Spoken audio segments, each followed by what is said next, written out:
22 رجب جو ہے وہ نام لیا جاتا ہے کہ امام جعفر صادق رحمہ اللہ کی پیدائش کا دن ہے یا وفات کا دن ہے۔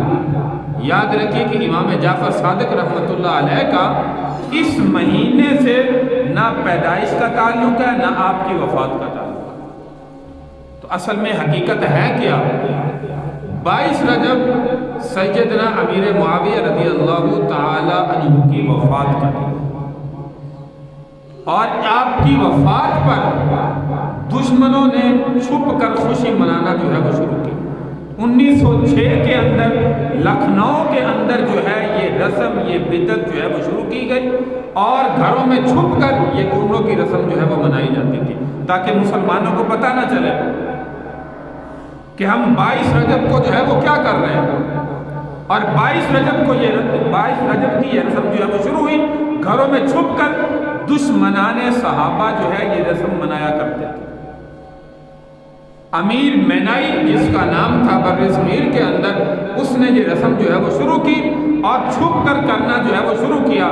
آہستہ آہستہ اب اس پر جو ہے وہ ایسا سمجھیے کہ لیول جو لگایا بعد کے اندر، وہ کہا کہ اس میں امام جعفر صادق رحمۃ اللہ علیہ کی پیدائش کا دن ہے، لہذا اس کی خوشی کے اندر ہم جو ہے یہ کنڈوں کی رسم جو ہے وہ منا رہے ہیں، کھانے وغیرہ پکا کر لوگوں کے درمیان خوشی کا طور پر تقسیم کیا جاتا ہے، جو بالکل غلط عقیدہ ہے، غلط رسم ہے۔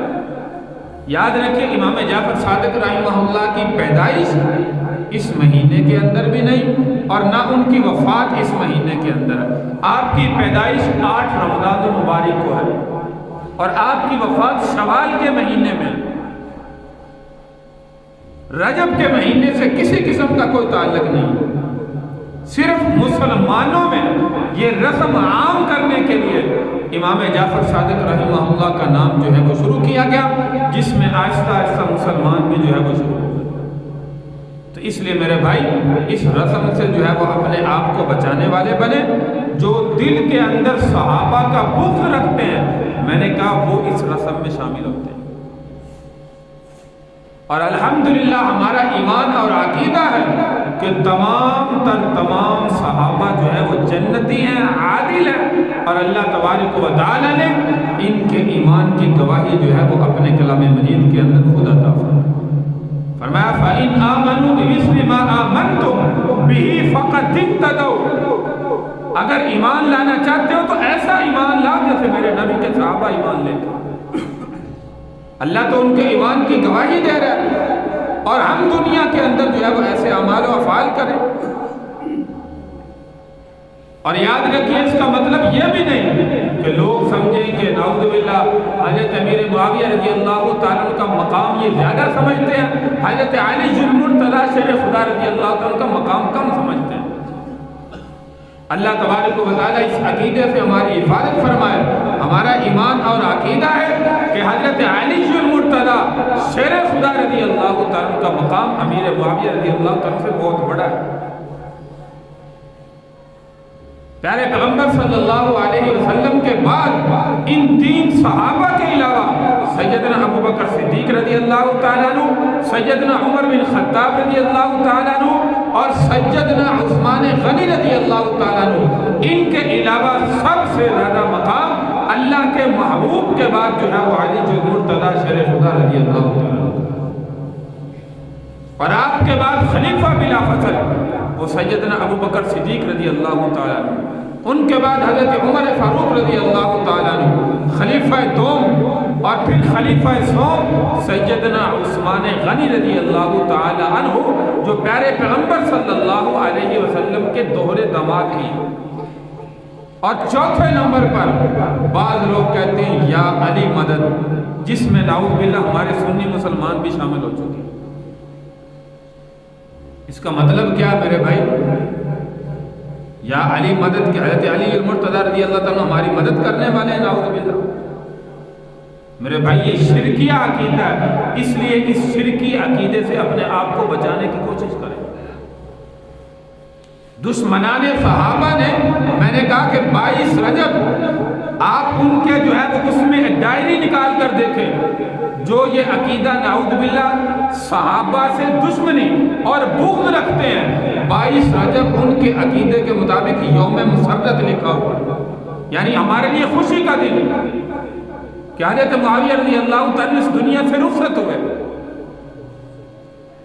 اور اس سے یہ مطلب نہیں کہ حضرت امیر معاویہ رضی اللہ تعالیٰ کا مقام جو ہے وہ بڑا کم ہے، بہت بڑی ہستی ہیں۔ خلفاء کے بعد جو بادشاہت کا دور ہے، 40 سال جو ہے وہ بادشاہت عادل کرنے والے وہ امیر معاویہ رضی اللہ تعالیٰ، تو تھوڑا عرصہ نہیں ہے، 40 سال آپ نے حکومت کی ہے۔ پیارے پیغمبر صلی اللہ علیہ وسلم نے فرمایا میرے بعد 30 سال جو ہے وہ خلافت ہوگی، اس کے بعد بادشاہت ہوگی۔ 30 سال خلفاء کا جو دور گزرا ہے، یہ خلافت 30 سال کی ختم ہو جاتی ہے۔ آگے امیر معاویہ رضی اللہ تعالیٰ کا جو دور ہے وہ بادشاہت کا دور ہے، جو عادلانہ حکومت ہے۔ اور امیر معاویہ رضی اللہ تعالیٰ عنہ نے اس 40 سالہ دور حکومت میں جو یہودیوں کو اور عیسائیوں کو رگڑا ہے، اسی وجہ سے آج جو ہے وہ غصہ نکالتے ہیں، اور اسی وجہ سے اس کو دشمنان صحابہ یوم مسرت کے نام سے مناتے ہیں کہ اس دن امیر معاویہ رضی اللہ تعالیٰ عنہ جو ہے وہ 22 رجب کو دنیا سے رخصت ہوئے۔ تو میرے بھائی یہ دشمنان صحابہ کا عقیدہ ہے، خدا را مسلمانوں کا عقیدہ نہیں ہے۔ مسلمان اس عقیدے میں شامل نہ ہو، اپنے آپ کو بچانے کی کوشش کریں، اور اس دن میں جو کچھ بنایا جاتا ہے، پکایا جاتا ہے، یاد رکھیے کہ یہ غیر اللہ کے نام پر پک رہا ہے اور دشمنان صحابہ کے کہنے پہ پک رہا ہے۔ اس لیے خدا را اس رسم سے اپنے آپ کو بچانے کی کوشش کریں۔ اگر گھر کے اندر کوئی ہماری مائیں بہنیں عورتیں کرتی ہیں، ان کو اس طریقے سے سمجھائیں کہ یہ دن جو ہے وہ امیر معاویہ رضی اللہ تعالیٰ عنہ کی وفات کا دن ہے، اور امیر معاویہ وہ صحابی ہیں جو آپ کے جو ہے وہ ہمزلف کہلاتے ہیں، کاتب وحی کہلاتے ہیں، 40 سال عادلانہ حکومت قائم کرنے والے ہیں، کوئی عام صحابی نہیں ہے کہ اللہ کے نبی صلی اللہ علیہ وسلم جن سے آسمان سے وحی آتی، جبریل امین علیہ السلام لے کر آتے، کاتب وحی کا لقب جو ہے وہ اسی لیے ملا، اس وحی کو امیر معاویہ رضی اللہ تعالیٰ نے لکھا کرتے تھے۔ اور یہاں پر پھر دشمنان صحابہ کہتے ہیں جی ٹھیک ہے آپ کی بات مان لیتے ہیں، امیر معاویہ رضی اللہ تعالیٰ عنہ صحیح تھے، عادلانہ حکومت کرنے والے تھے، ان کے بیٹے نے کیا کیا؟ آل رسول کا قتل کیا، آل رسول کو شہید کیا، میدان کربلا میں کیا۔ تو میرے بھائی بسا اوقات ایسا ہوتا ہے، لاکھوں مثالیں اس سے پہلے موجود ہیں۔ حضرت نوح علیہ السلام جب اللہ نے فرمایا ایک کشتی تیار کرو، اس میں ایمان والوں کو سوار کرو، ہر چیز کا ایک ایک جوڑا جو ہے وہ سوار کرو، اس کے بعد ہمارا ایسا عذاب آئے گا کہ ساری کی ساری قوم آپ کی جو ہے وہ تباہ و برباد ہو۔ نوح علیہ السلام نے فرمایا یا اللہ آپ نے کہا تھا میں آپ کے اہل کو بچاؤں گا، میرا بیٹا کنعان بھی میرے ساتھ نہیں ہے، وہ بھی ڈوب جائے گا، میری بیوی بھی ڈوب جائے گی۔ اللہ نے فرمایا قال یا نوح انہ لیس من اہلک انہ عمل غیر صالح۔ کیوں؟ یہ تیرے اہل میں سے نہیں ہے، اس لیے کہ ان کے عمل اچھے نہیں ہیں، یہ تجھ پر ایمان نہیں لے کے آئے۔ اس کا یہ مطلب نہیں کہ آپ کا بیٹا ہے، آپ کی بیوی ہے، آپ کا اہل بن گیا۔ اہل وہ بنتا ہے جو آپ کی مان کر چلے، اہل وہ بنتا ہے جو اللہ کے حکموں پر زندگی گزارنے والا بنے۔ لہذا کیا ہوا؟ جب عذاب آیا کنعان کو نوح علیہ السلام نے فرمایا بیٹا ابھی بھی وقت ہے، ابھی بھی کشتی میں سوار ہو جاؤ، ایمان لے آؤ، لا الہ الا اللہ نوح نجی اللہ کلمہ پڑھ لو۔ کنعان کہنے لگا نہیں، تیرے رب کا عذاب کیا کرے گا؟ دریا کا پانی آئے گا، طغیانی آئے گی، میں بلند پہاڑ پر چڑھ جاؤں گا، تیرے رب کا عذاب مجھے کچھ نہیں کر سکتا۔ پھر بھی نافرمانی پر تلا رہا۔ تو کیا ہوا؟ جب دریا کا پانی آیا، اللہ کے عذاب کا پانی تھا، اللہ نے عذاب بھیجنا تھا، چاہے وہ آسمان پر بھی اپنی طاقت سے چلا جاتا، پھر بھی اللہ کے عذاب سے جو ہے وہ نہیں بچ سکتا تھا۔ اس پہاڑ کی چوٹی پر بھی پانی کی لہر آئی اور جو ہے وہ دریا کے اندر جو ہے وہ غرق۔ اب دیکھیے نوح علیہ السلام پر نعوذ باللہ انگلی اٹھائیں گے، نوح علیہ السلام ٹھیک نہیں تھے، وقت کا نبی ٹھیک نہیں تھا، نعوذ باللہ، وہ تو معصوم ہے، گناہوں سے پاک صاف ہے۔ نوح علیہ السلام تو نہیں چاہتے تھے کہ میرا بیٹا ڈوبے، میرا بیٹا جو ہے وہ جہنم میں جائے، میری بیوی جو ہے وہ جہنم میں جائے۔ نوح علیہ السلام وقت کا نبی تو امت کو بچانا چاہتا ہے۔ جیسے پیارے پیغمبر صلی اللہ علیہ وسلم اپنی زندگی میں یہودی بھی فوت ہوتا تو آنسو بہاتے، صحابہ پوچھتے یا رسول اللہ وہ تو غیر مسلم تھا، آپ کیوں آنسو بہا رہے ہیں؟ کوئی مسلمان تو نہیں فوت ہوا، صحابی تو نہیں فوت ہوا؟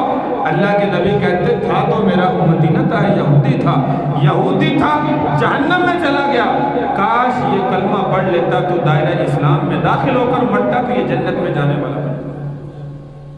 تو اس لیے میرے بھائی وقت کا نبی تو ہر ایک کی فکر کرتا ہے، تو یہاں پہ ہم کوئی انگلی نہیں اٹھا سکتے۔ آدم علیہ السلام لاکھوں مثالیں، آپ کا بیٹا قابیل جس نے حابیل کا قتل کیا ایک عورت کے پیچھے، تو یہ لاکھوں مثالیں انبیاء کی اولادوں کے اندر ملتی ہیں۔ لوط علیہ السلام کی بیوی کا واقعہ، تو اس لیے ہم کہیں کہ امیر معاویہ رضی اللہ تعالیٰ عادلانہ حکومت کرنے والے تھے، لہذا ان کے بعد ان کے بیٹے نے کیا کیا؟ تو بھئی بیٹے کا معاملہ بیٹے کے ساتھ ہے، والد کا معاملہ والد کے ساتھ ہے۔ ہم بھی دیکھتے ہیں کہ بسا اوقات نیک والدین ہیں، اس میں سے جو ہے وہ اولاد بری نکل آتی ہے، برے والدین ہیں اس میں اللہ نیک پیدا کر دیتا ہے، یہ اللہ کی تقسیم ہے۔ تو اس لیے 22 رجب یہ کنڈوں کی رسم جو ہے خدارہ اس عمل سے اپنے آپ کو بچانے کی کوشش کریں، دائرہ اسلام میں رہ کر زندگی گزارنے کی کوشش کریں۔ میں نے کہا کہ 25 ختم ہو چکا ہے، 2026 شروع ہو چکا ہے، اپنے نفس کا محاسبہ کریں۔ میں نے گزشتہ سال میں کتنے نیک کام کیے، کتنے غلط کام کیے، اور آئندہ جو سال شروع ہوا ہے انشاءاللہ میں کوشش کروں گا اس سال میں اللہ کی عبادت زیادہ سے زیادہ کروں، نیک کام کرنے کی کوشش کروں گا۔